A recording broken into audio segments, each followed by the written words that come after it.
So this is my presentation on how to teach romantic poetry.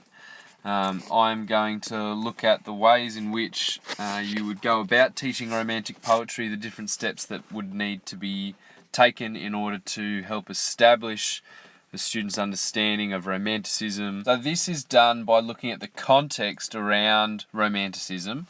This will include a number of things, but what you're aiming to do by looking at the historical context is help establish for the students the fact that romanticism is a reaction against the established order of thinking of the time. So this will mean that you will need to look through the different philosophical thought, the state of the society and culture of the time, and look at particular movements.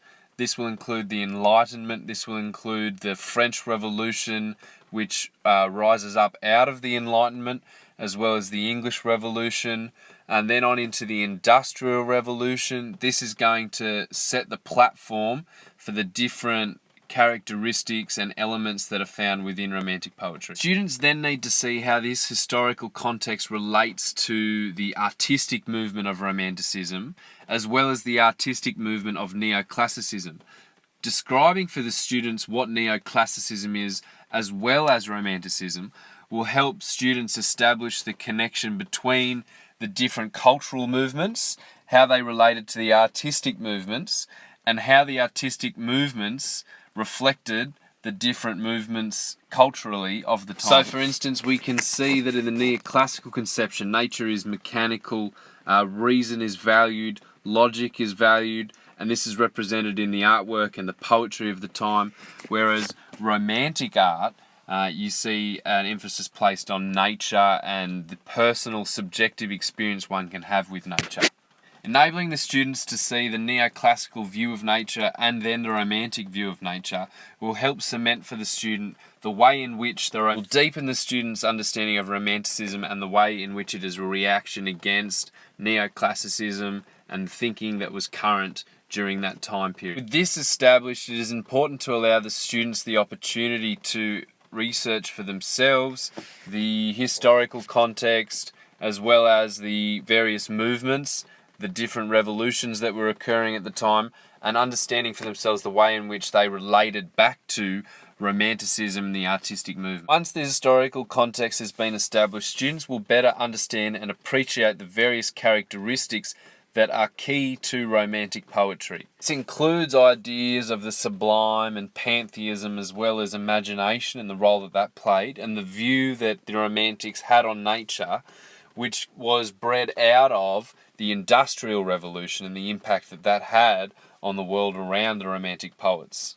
We are slowly building up the students' contextual understanding. We have gone through the historical context, the cultural context, as well as the aspects and elements of romantic poetry, how they differ from neoclassicism, and now we are going to go and look at the poets that are involved in the romantic movement, look at their own context, then look at the different poetic forms that are utilised, before we then dive into the poems themselves. It would be helpful to create research tasks for the students to complete as they look into the lives of these romantic poets. It all aims to deepen the students' understanding and appreciation of the poems that they are reading from the Romantic era. Looking at the poetic forms and structures will assist the students as they begin to annotate and analyse the poems. Using these tools, they can better understand the impact and effect that these structures and forms have on the overall mood and meaning of the poem. Having established all of this, the students now know what to expect as they approach romantic poetry. They know what to look for as they read through the various poems, and they can understand and appreciate how it fits into the wider contextual movement of Romanticism. This is all to help develop and deepen the student's analysis of the poem. This will enable the student to go beyond a simple understanding of the poem's meaning, but begin to appreciate the poem as a product of its time and context. Therefore, the final step is to look at and analyse romantic poetry. Because of the work that has been done up until this point, the class can go beyond simple annotation and understanding of literary devices and meaning, and appreciate the poem for how it fits into its cultural context as well as the personal context of the author itself.